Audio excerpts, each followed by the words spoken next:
한 번은 학원을 몇 개 다니는가 이렇게 물어봤어요. 그러니까 제일 많이 다니는 자녀가 8개를 다닙니다. 학원을. 나머지 애들은 3개 내지 4개 평균 이렇게 학원을 다녀요. 그러면 얼마나 바쁘겠어요. 하여튼 여러분들보다 더 바쁜 애들이 있습니다. 이 초등학교 때부터. 하물며 중학생, 고등학생, 대학생, 우리 또 평신도 목자님들, 직장인들, 이제 주부들 참으로 바쁩니다. 그러나 바쁘게 사는 건 좋은데 문제는 왜 바쁘냐? 왜 바쁘냐 이게 무엇 때문에 바쁘냐? 사람이 바쁘다 보면은 가장 소중한 거, 가장 중요한 거, 가장 본질적인 것을 놓치기 쉽습니다. 또 까먹기 쉽습니다. 또 어찌 보면 우리가 세상에 있는 것들을 구하고 세상에서 성공을 얻기 위해서 바쁘지 않나 이렇게 저는 생각이 됩니다. 어릴 때부터 그렇게 공부에 얽매이고 또 투자를 하고 이 모든 것이 어떻게 보면 세상에서의 성공 또 세상에서의 출세를 위한 것이 아닐까 그런 생각이 듭니다. 그런데 예수님은 마태복음 16장 26절에서 사람이 만일 온 천하를 얻고도 제 목숨을 잃으면 무엇이 유익하려? 사람이 무엇을 주고 제 목숨과 바꾸겠느냐? 다시 말해서 먼저 사람에게 무엇이 가장 소중하냐? 먼저 구할 것이 무엇이냐? 예수님은 세상에 있는 모든 것, 온 천하를 다 얻었다 해도 제 목숨을 잃으면 다시 말해서 구원받지 못하면 무엇이 유익하냐? 어찌 보면 다 쓸데없고 의미가 없지 않느냐? 그렇게 반문을 하십니다. 우리 한대왕 형제가 이름이 참 좋은데 대왕 하나 제가 질문하면 지금 여러 가지 이제 갖고 싶은 건 많을 텐데 이 순천시에 있는 모든 것을 내가 다 줄 테니까 그 대왕 형제 목숨을 이렇게 바꾸겠어요? 그러면은 이 대한민국을 내가 다 줄 테니까 목숨을 내놓으라 하면 내놓겠습니까? 그럼 온 천하를 내가 다 줄 테니까 대왕 형제 목숨 내놓으라 하면 어떨 것 같으세요? 그러면 지금 다 안 바꾼다고 그러잖아요. 그러면은 온 천하보다 우리 한대왕 형제의 목숨이 훨씬 귀한 거예요. 그러니까 안 바꾸죠? 귀하니까. 우리가 세상을 살면서 먼저 구할 것이 무엇인지 그런 문제의식을 가지고 이렇게 사는 것은 굉장히 중요하다고 저는 생각이 됩니다. 1파트 염려하지 말라. 여러분 가운데 염려가 하나도 없으신 분 계세요?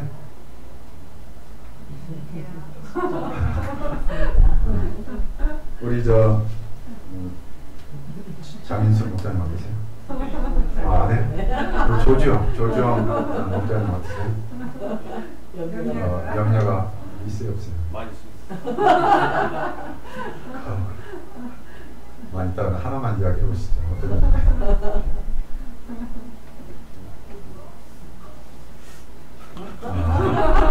너무 많아서 하여튼 뭐 막연한 이런 거 있을 거예요. 제가 지난주에 그 사라사님하고 북경을 지난주에 갔다 왔습니다. 갔다 왔는데 그 방문 목적은 쇼 바나바 목자하고 외야하는 자매 중국 목자 자매인데 결혼식이 있었는데 제가 주례를 해달라고 해서 한국에서는 제가 주례를 몇 번 했는데 중국 북경에 가서 지난주 주례를 이렇게 하고 왔습니다. 주례가 끝나고 이제 식사를 하면서 중국 목자장들이 헤어지기 싫어요. 그래서 모여서 이제 대화를 하자고 해서 긴 대화 시간을 이렇게 가졌는데 이렇게 쭉 이야기해보니까 어떤 목자는 결혼에 대한 염려가 굉장히 컸습니다. 또 어떤 목자는 졸업 후에 취업을 어떻게 할 건지 그런 염려, 또 장래에 대한 그런 막연한 어떤 불안 염려 때문에 이렇게 힘들어하는 목자들이 이렇게 있었습니다. 본인들 말로 그렇게 이야기를 하는 거예요. 근데 이런 염려는 제가 지금 열거를 하지 않겠지만 이런 염려는 한국이나 중국이나 세계 어느 나라 가도 젊은이들에게 다 똑같은 염려입니다. 우리 한대왕 형제 어떤 염려가 있습니까? 네? 질문이 내가 많은데 어떤 염려가 있는가? 장래 그렇죠. 취업, 좀 있으면 결혼 뭐 이런 것도 있을 거고 장래 문제일 거예요. 이제 염려의 헬라의 영어는 이 목졸라 질식시킨다 그런 의미를 가지고 있습니다. 그래 염려는 독과 같습니다. 독이 이렇게 몸에 이렇게 퍼질 때 갑자기 퍼져서 죽는 건 아니죠. 서서히 퍼지지만 결국은 꼼짝 못하게 됩니다. 염려한다고 해서 과거가 바꿔지는 것도 아니고 염려한다고 해서 미래가 보장되는 것도 아니고 또 염려한다고 해서 현재가 뭐 새로워지는 것도 아닙니다. 그 노먼 빈센트 필 박사가 이제 그 유명한 분인데 이분이 이렇게 염려하는 것을 조사를 해보니까 과거에 대한 염려가 40%, 미래에 대한 염려가 50%, 10%가 현재에 대한 염려인데 그것도 5%는 또 그냥 막연한 염려. 그럼 한 5% 정도 이렇게 우리가 현실적인 그런 문제를 가지고 염려하지 않나 이런 생각이 드는데 아무튼 염려는 택해 무익한 것입니다. 그래서 예수님께서는 오늘 본문 말씀을 통해서 염려해서는 안 되는 이유를 여러 가지로 말씀을 하고 계십니다. 25절을 다시 한번 같이 읽겠습니다. 25절 시작. 그러므로 내가 너희에게 이르노니 목숨을 위하여 무엇을 먹을까 무엇을 마실까 몸을 위하여 무엇을 입을까 염려하지 말라. 목숨이 음식보다 중하지 아니하며 몸이 무엇보다 중하지 아니하냐. 우리도 모르는 사이에 먹고 마시고 또 입는 문제가 삶의 한 축이 되어서 이렇게 살아가고 있습니다. 제가 자주 가진 않지만 건국대 근처 또 이대나 연대 신촌에 이렇게 가보면은 먹는 집, 마시는 집, 입는 집, 옷집 이게 정말 많아요. 언제 한번 가보시면 순천대는 아침에 이렇게 봤는데 좀 지형적인 것을 그래서 먹는 집이 좀 많이 이렇게 마시는 게 보이는데 옷집은 별로 안 보이는 것 같아요. 또 제가 한양대 근처에 살고 있는데 옷집보다는 먹는 집, 마시는 집이 정말 많습니다.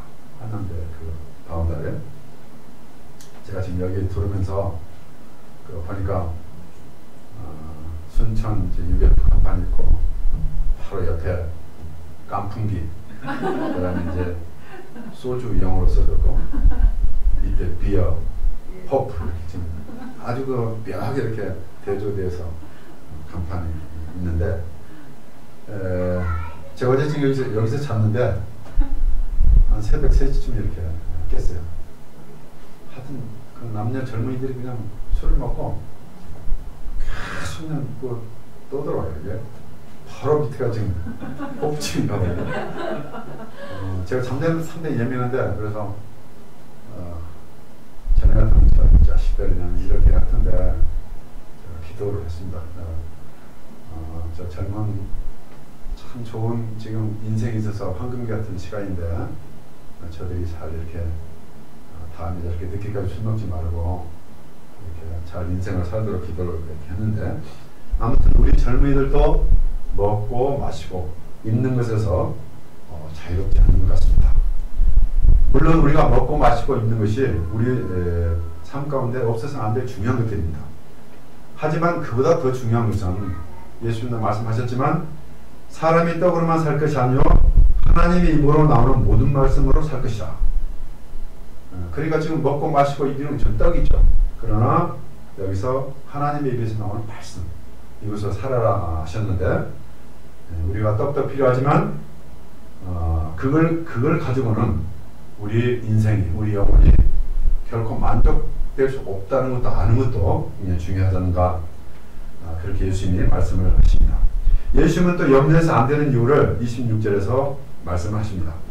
공중의 새를 봐라. 심지도 않고 거두지도 않고 창고에 모아 들이지도 아니하되 너희 하늘 아버지께서 기르시나니 너희는 이것들보다 귀하지 아니하냐. 이 말씀은 하늘에 나는 수만 마리의 새들 중 한 마리의 새 대수도 하늘 아버지께서 먹이시고 간섭하시는데 너희는 새들보다 얼마나 더 귀한 존재가 아니냐, 이렇게 말씀을 하고 계십니다. 너희 하늘 아버지께서 다 책임지신다. 그러니 염려하지 말라. 이렇게 말씀을 하고 계십니다. 예수님 27절에서 너희 중에 누가 염려함으로 그 키를 한 자라도 더할 수 있겠느냐. 걱정한다고 해서 여러분의 목숨이 한순간인들 연장되는 법이 없으니 공연히 염려하지 말라. 사실 염려하면 스트레스 받고 또 호르몬도 이렇게 잘 작동이 안 될 거고 오히려 그 몸이 쪼그라들지 않는가 이렇게 생각이 드는데, 또 우리가 염려해서는 안 되는 이유를 백화와 비유를 통해서 말씀을 해주십니다. 28절에서 30절을 보면은 또 너희가 어찌 의복을 위하여 염려하느냐. 들의 백화가 어떻게 자라는가 생각하여 보라. 수고도 아니하고 길쌈도 아니하느니라. 그러나 내가 너에게 말하노니 솔로몬의 모든 영광으로도 입은 것이 이 꽃 하나만 갖지 못하였느니라. 오늘 있다가 내일 아궁이에 던져지는 들풀도 하나님이 이렇게 입히시거든 하물며 너희일까 보냐. 믿음이 작은 자들아. 오늘 피었다가 내일 아궁이에 던져지는 들풀조차도 하늘 아버지께서 이렇게 잘 돌봐주시는데 하물며 여러분들이 오죽 잘 돌봐주시지 않겠느냐, 이렇게 말씀하십니다. 또 32절을 보면은 하늘 아버지께서 우리에게 무엇이 필요한지 너무나 잘 알고 계신다 하십니다. 그러면은 예수님은 지금 모든 염려의 원인을 어떻게 진단하고 계시는가? 30절 하반절, 믿음이 작은 자들, 여기만 한번 읽겠습니다. 30절 하반절, 믿음이 작은 자들. 그러면 시작. 믿음이 작은 자들아. 네. 예수님은 모든 염려의 원인을 믿음의 문제로 이렇게 보셨습니다. 믿음이 무엇입니까? 이렇게 질문하면 어렵죠? 그러나 오늘 26절, 30절, 32절에 너희 하늘 아버지, 이게 계속 반복되어 나옵니다. 너희 하늘 아버지. 믿음이란 이 하늘 아버지를 믿는 것입니다. 하늘 아버지를 전적으로 의지하는 것입니다. 이 하늘 아버지, 영어로 Our Heavenly Father. 이 하늘 아버지가 어떤 분이십니까? 말씀 한마디로 천지 만물을 지으신 창조주 아버지 하나님이십니다. 또 전능의 하나님이시오. 모든 세상 역사와 우주 역사를 주관하시는 만왕의 왕, 만주의 주가 되시는 하나님이십니다. 또 우리 인생의 생사 화복을 주관하시는 생명의 주관자 하나님이십니다. 또 자기 아들을 아끼지 않으시고 우리 모든 사람을 위해서 내어주신 사랑의 하나님 아버지십니다. 솔직히 말해서 제가 저에게 솔직히 말해서 이런 하나님을 제가 제대로 믿는다면 무슨 의미가 있겠는가, 그 생각을 좀 해봐요. 저에게 우리 하나님께서 우리 각자의 삶 가운데 이런 하나님이 임만을 이렇게 하신다면 우리에게 무슨 염려가 있고 두려움이 있겠습니까? 그래서 예수님 우리에게 염려하지 말라 거듭해서 말씀하십니다. 믿음이 작은 자들아. 그러면서 이 하나님을, 하늘 아버지 하나님을 믿으라 강조를 하고 계십니다. 사실 하나님이 없는 사람은 궁극적으로 실존적 불안이 있습니다. 믿음이 없으면 조금씩 불안하고 이렇게 염려하게 됩니다. 예수님은 요한복음 14장 1절에서 너희는 마음에 근심하지 말라. 하나님을 믿으니 또 나를 믿으라. 또 로마서 1장 17절에서 오직 의인은 믿음으로 말미암아 살리라.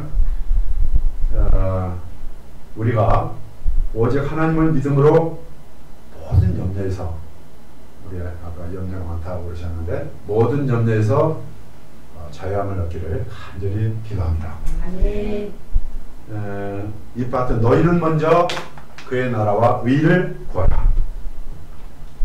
예수님께서는 염려하지 말라 이 말씀만 하신 것이 아니라 33절에 보면 염려 대신에 먼저 할 것이 있다. 지금 그렇게 말씀을 하십니다.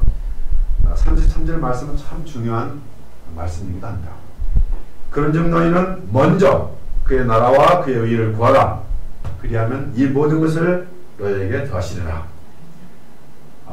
예수님은 염려 대신 먼저 구할 것이 그의 나라, 그의 의라고 말씀하십니다. 그의 나라는 하나님의 나라입니다. 하나님의 나라란 한마디로 하나님께서 통치하시고 다스리시는 나라입니다. 우리가 주기도문에서 나라의 임하옵시며 늘 이렇게 기도를 하는데 이것은 하나님의 나라가 임하게 해달라고 기도하는 것입니다. 이 땅에 하나님의 통치와 다스림이 완전히 이루어질 때 거기에 평화가 있습니다. 또 우리 각자의 개인의 삶 가운데서도 마찬가지입니다. 하나님께서 우리를 통치하시고 다스려 주시면 정말 평화가 있죠. 염려가 있을 수가 없습니다. 대개 사람들은 보면은 자기가 주인이 되어서 삽니다. 어떻게 보면은 자기가 또 주인도 안 해요. 하나님이 없는 사람은 실제로 알고 보면은 자기 뒤에 사단이 주인이 되어서 우리를 다스리고 통치합니다. 그러니까 우리가 하나님을 믿지 않으면 그러니까 인간은 하나님의 통치를 받는 사람, 사단의 통치를 받는 이 두 종류밖에 없죠. 사실은. 그래서 자기가 주인이 되어 살 때 모든 것을 자기가 책임져야 되기 때문에 늘 불안하고 염려하며 살 수밖에 없습니다. 그러나 하나님께서 나의 주인이 되어주시고 하나님께서 나의 통치자가 되어주시고 내 삶의 주권자가 되어주셔서 내 삶을 인도하면은 아무런 불안도 염려도 할 필요가 없습니다. 우리가 염려 대신에 먼저 구할 것이 또 하나 그의 의라고 했는데 이건 어떻게 보면 참 어렵습니다. 이 말이. 그러나 이게 책을 쭉 보면은 하나님의 의인데 이것은 쉽게 말하면은 하나님의 뜻대로 사는 삶입니다. 또 하나님과 바른 관계 가운데 사는 삶을 말합니다. 아무리 뭘 해도 하나님과의 관계가 없이 하는 것은 정말 의미가 없습니다. 근데 특히 죄는 하나님과의 관계를 파괴합니다. 그래서 하나님은 거룩하신 분이기 때문에 우리가 죄 가운데 있을 때는 하나님과 관계성을 맺을 수가 없습니다. 절대 맺을 수 없어요. 그래서 먼저 우리가 늘 해결해서 뭐 염려하는 것도 해결해야 돼요. 해서 하나님과 바른 관계를 맺고 이렇게 살 수 있기를 간절히 기도합니다. 또 우리가 이런 하나님과 바른 관계 속에서 하늘 아버지 이분과 함께 동행할 때 우리의 삶은 거기나 하늘나라입니다. 저는 평신도 목자로 31년 동안을 한국전력공사에서 이렇게 지냈습니다. 그래서 퇴직을 했는데 사실은 우리 평신도 목자님도 계시지만 병원이나 뭐 경찰서나 어디 또 자기 사업을 하든지 평신도로서 세상에서 구별되어 산다는 것은 정말 어렵습니다. 제가 제일 그 평신도로 살면서 어려운 게 구별된 삶, 거룩한 삶, 이 성별된 삶, 이거 엄청 어려워요. 그러나 그런 가운데서 저는 항상 내가 이런 세상에서 먼저 무엇을 구할 것인지 이걸 항상 잊지는 않았습니다. 제가 참 험물이 있고 죄악되지만은 어쩌는데 세상 편에서 살기보다는 하나님 편에서 이렇게 하나님 편에서 살고자 하는 그런 소원을 가지고 평신도 생활을 이렇게 해왔습니다. 제가 1969년 1월에 UBF에 발을 딛고 어떻게 살다 보니까 입문을 해서 지금 44년 아마 이렇게 될 거예요. 제 체질이 잘 UBF 같은데 이렇게 잘 안 맞는 사람인데 어떻게 하여튼 하나님으로 이렇게 오래 살아왔는데, 그러니까 그동안에 제가 얼마나 체험을 하고 은혜 받고 살아온 이런 이야기들이 많겠습니까? 근데 여기서 지금 그 이야기 다 할 수도 없고, 딱 세 가지만 제가 예수님을 믿고 이렇게 근본적으로 변화된, 가치가 변화되고 추구하는 것이 변화된 그 세 가지만 간단히 이렇게 요약해서 말씀을 드리겠습니다. 제가 첫째 예수님 만남으로 변화된 것이 운명과 슬픔의, 운명의 인생, 슬픔의 인생에서 섭리의 인생, 기쁨의 인생으로 바뀌었습니다. 제가 참 6.25 전후 이런 삶을 살았기 때문에 얼마나 가난하고, 우리 한대원 행정 지금 잘 모를 거야. 아주 부유한 시대에 살기 때문에. 특히 제가 사춘기 때 어떤 가난으로 인한 슬픔이 참 많았던 것 같아요. 슬픔. 이 슬픔은 정말 큰 문제죠. 잠언세 어디 있죠? 우리의 연수가 70이요 강건하면 80이라도 연수의 자랑은 수고와 슬픔뿐이다. 이 말이 나오죠. 사실 우리 인생을 7, 80년 이렇게 살아서 마지막 결산을 해보면 엄청 수고하고 끝은 슬픔이에요. 슬픔. 하나님이 없는 사람은 정말 슬픔이에요. 저를 UBF 인도한 그 박종균이라는 친구가 있습니다. 그 친구가 암으로 죽었는데 제가 이제 성남 화장터에서 마지막 가는 길을 이렇게 봤어요.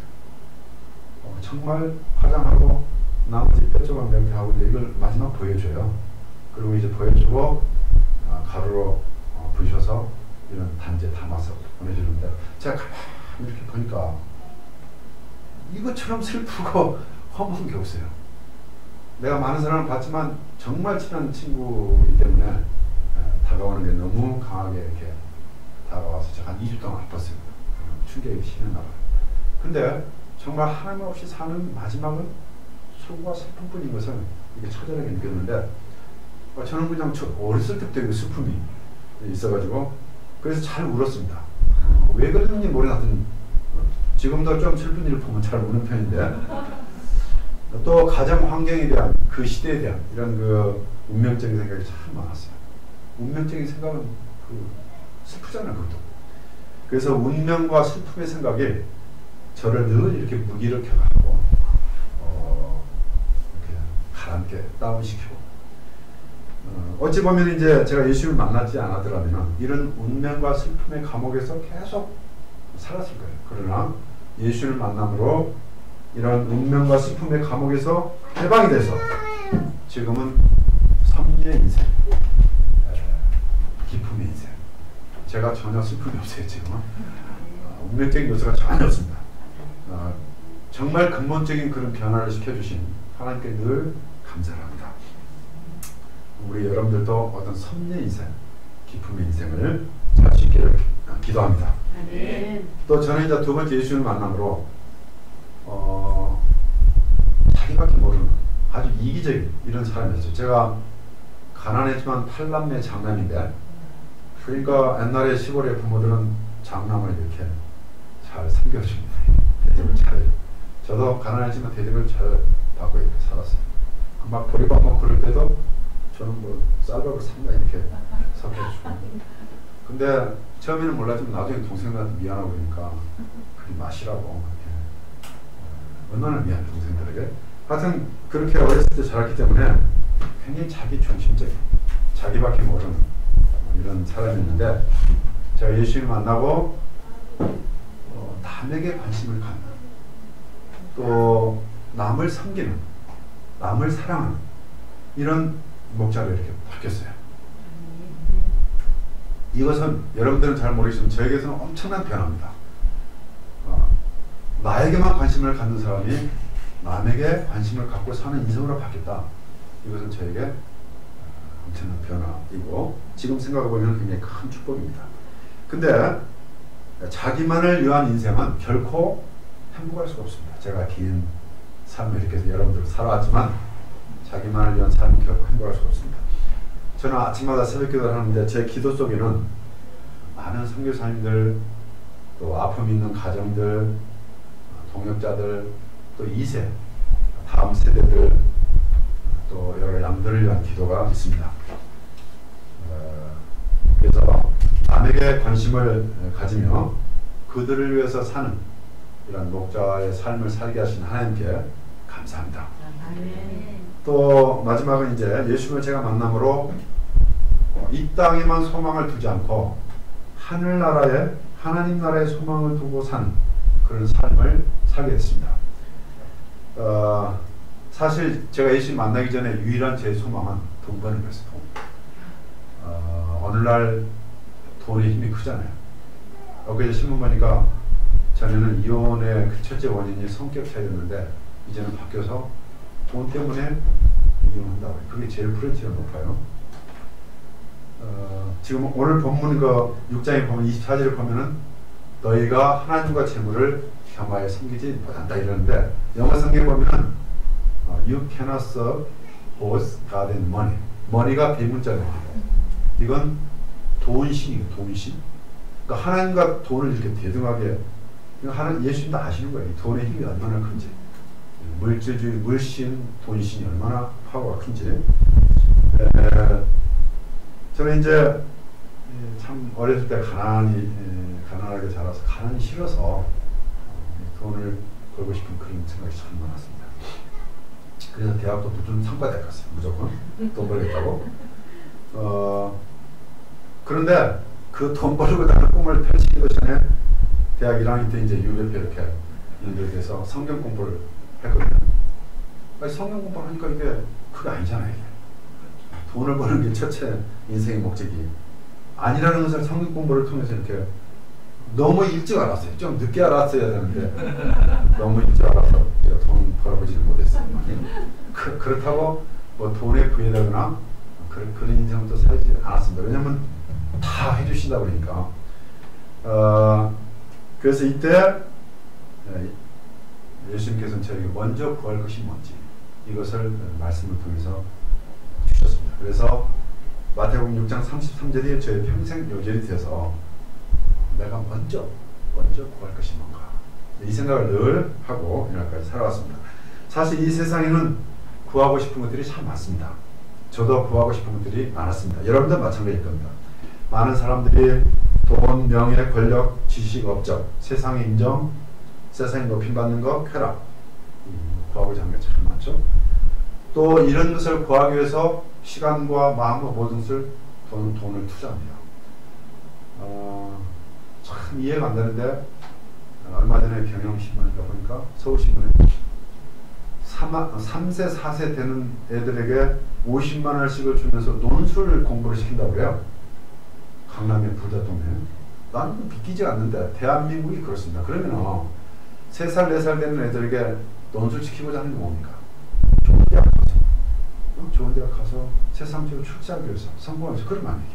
결국은 그렇게 투자하고 어렸을 때 그런 것은 세상의 성공과 이제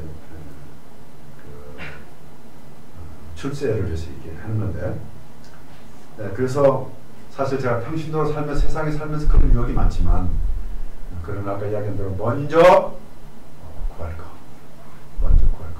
이것을 생각하면서 어쩌든지 세상 쪽보다는 하나님 쪽을 이렇게 바라보면서 살아왔습니다. 또 모세가 바로의 공주의 아들이 되는 것, 애굽의 모든 보화보다 하늘의 상급을 바라고 이를 구하였듯이 저도 이 세상에만 소망을 두고 살 게 아니다. 이것을 어렴풋이 알고 하늘의 소망을 두고 사는 그런 인생의 방향을 잡고 이 마을까지 살아왔습니다. 나 인생을 되돌아보면은 사실 하나님 앞에 허물투성이고 또 제약투성이다. 또 늘 연약해서 어떤 육신의 정욕, 세상의 유혹에 흔들리고 많이 넘어졌던 사람입니다. 그러나 좋으신 하나님, 나의 하늘 아버지, My Heavenly Father, 이 하나님은 세상보다는 그래도 하나님 쪽을 향해서 살고자 하는 나의 어떤 작은 마음을 진심을 받아주시고 사실 제 삶을 또 넘치게 축복을 해주셨습니다. 여러 가지 있겠지만 한제로 하나님께서는 제 인생에 가장 필요한데 저희 가정을 뉴욕의 주재원으로 이렇게 보내주셨습니다. 그래서 선교사의 삶도 살았고, 제가 자녀가 3명인데 자녀 3명이 3년 동안 부모와 함께 미국에서 이렇게 좋은 교육을 받게 됐어요. 그래서 미국 그 뉴욕의 교포들이 저한테 그때 제가 부장은 미국에 와서 5억을 받는 5억. 무슨 5억이냐 그랬더니 3명을 3년 동안 미국에 유학시키면 5억 된대요. 계산해보면. 근데 사실 계산해보니까 4, 5억 되는 것 같아요. 그래서 저는 엄청 돈을 많이 벌었는데, 그래서 아무튼 한국에서 얼마나 그 교육이 힘들어요. 대학도 입학 얼마 힘들어요. 그런 것도 한꺼번에 다 해결해 주시고, 대학도 탑출하게 해주시고, 또 직장에서도 제가 직원부터 해서 본사, 처장, 본부장까지 직원으로서 올라갈 수 있는 데까지 다 높이 올려주셨습니다. 그래서 제가 대접도 많이 받아봤어요. 아까 경찰 쪽에 계신다는데 광주 지방경찰청장 이성범 그 경찰청장도 제가 잘 아는 분인데, 근데 그분 그냥 갑자기 돌아가시잖아요. 내일 일어날 수 없는데 뒤에 이제 그 이야기가 나와요. 그분도 제가 이제 광주에 내려와서 식사도 같이 하고 그러는데, 식사하고 한 달 후에 돌아가셨어요. 그때 참 잘 살고 계시는데, 그래서 하여튼 세상적으로도 직장에서도 이렇게 하나님은 여러 가지로 약속대로 세상에서 필요한 모든 것도 덤으로 다 주셨습니다. 사도행전 2장 17절에 보면은 하나님께서 마지막 날에 너희 모두에게 나의 영을 부어주리니 나이 든 사람들은 꿈을 꾸리라. 근데 원래 지금 여기 보면은 늙은이들은 꿈을 꾸리라. 이 번역이 좀 잘못된 게, 늙은이들은 꿈을 꾸리라 했는데 지금 표준 세번역 보면은 나이 든 사람들은 꿈을 꾸리라 이렇게 좀 번역을 부드럽게 하는데, 사실 제가 이제 나이가 많습니다. 네, 많은데 어찌 보면은 염려도 있을 수가 있죠. 또 있어요, 저도. 네, 그러나 하나님께서는 저에게 염려보다는 꿈을 꾸며 살라고 말씀하십니다. 제가 기도와 요즘 시간이 좀 있기 때문에 기도와 말씀에 이런 빼앗는 종으로, 또 홀로 있는 선교사님들 신방을 제가 자주 갑니다. 일본에 있던 미시마도 들고 이렇게 중국도 가고 자주 가는데 그런 꿈이 있어요. 제가 홀로 있는 UBF의 70%가 혼자 있는 선교사님들이 있어요. 그래서 그분들을 신방에서 돕는 꿈, 또 우리 2세들, 다음 세대들, UBF는 지금 1600명의 2세들이 있는데 이들을 위해서 조금이라도 도움을 줄 수 있는 그런 꿈, 또 그 아픔 있는 가정들이 있어요. 이런 가정들을 함께하는 꿈, 또 사람의 마음을 감동시킬 수 있는 책을 제가 좀 쓰고 싶어요. 이렇게. 그래서 책을 좀 준비를 하고 있습니다. 지금 제가 순천은 특별히 이렇게 같이 한번 보내드리겠습니다. 그래서 그런 책을 쓰는 꿈, 이런 꿈을 꾸면서 제가 지금 살고 있습니다.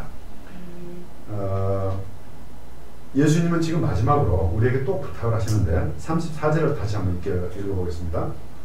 34절 시작. 그러므로 내일 일을 염려하지 말라. 내일 일은 내일이 염려할 것이요 그날의 괴로움은 그날에 족하리라. 내일 일을 위하여 염려하지 말라.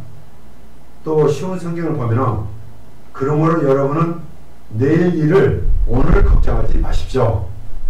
내일 일은 내일에 맡겨둘 것이요 오늘의 괴로움은 그날에 겪는 것으로 충분합니다. 그러니까 내일 일을 땡겨서 염려하지 말라는 겁니다. 지금. 근데 우리가 이 말씀을 잘 들어야 돼요. 지금 이건희 씨가 삼성의 회장이잖아요. 이건희 씨가 한마디 하면은 자회사 그 임원들 그대로 다 오베이하잖아요. 순종하잖아요. 그렇죠? 지금 예를 들어서 뭐 소장님이 뭐 한마디 다 하면 이렇게 나 안 해 뭐 이러진 않잖아요. 어찌 않고. 그런데 지금 내일에 염려하지 말라. 이것은 만왕의 왕, 완주의 주. 이게 하나님의 명령, 예수님의 명령, 오명, 왕의 명령이기 때문에 뭐가 염려하지 말라. 그냥 듣고 이렇게 흘릴 게 아니라 이건 정말 순종을 해야 될 그런 말씀이죠. 내일 일을 위하여 염려하지 말라. 내일 일을 오늘 걱정하지 마십시오. 엄밀히 따지면은 내일은 나의 날이 아닙니다. 내일의 일을 미리 앞당겨 염려한다는 것은 참으로 어리석은 일입니다. 우리의 염려는 대부분 내일이 어떻게 전개될지를 잘 몰라서 하는 염려죠. 내일은 전적으로 하나님의 손에 달려 있습니다. 그러잖아요. 아까 이성범 경찰청장인데 제가 그 전에 취임식 때 와서 이제 너무 그 장성분인데 너무 좋아하시더라고요. 고향에 와서 출세해서 이렇게 참 힘이 있고 그런데 한 달 후에 이렇게 돌아가신. 그래서 정말 내일은 내 소관이 아니에요. 절대 내 소관이. 그러니까 오히려 내일의 염려보다는 오늘을 주 안에서 믿음으로 그렇게 충성되게 살아가는 것이 참 지혜입니다. 빌립보서 4장 6절은 말합니다. 아무것도 염려하지 말고 다만 모든 일에 기도와 간구로 너희 구할 것을 감사함으로 하나님께 아뢰라. 결론합니다. 아무것도 염려하지 말고 먼저 그의 나라와 그의 의를 구하는 여러분의 축복된 삶이 되기를 기도합니다.